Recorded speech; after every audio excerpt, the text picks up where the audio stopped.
আমরা যেভাবে দিন কাটাচ্ছি, যেভাবে রাত কাটাচ্ছি, সেভাবে আম পাবলিক কাটাচ্ছে না।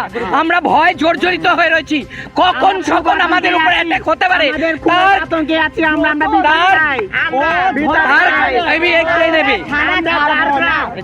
তার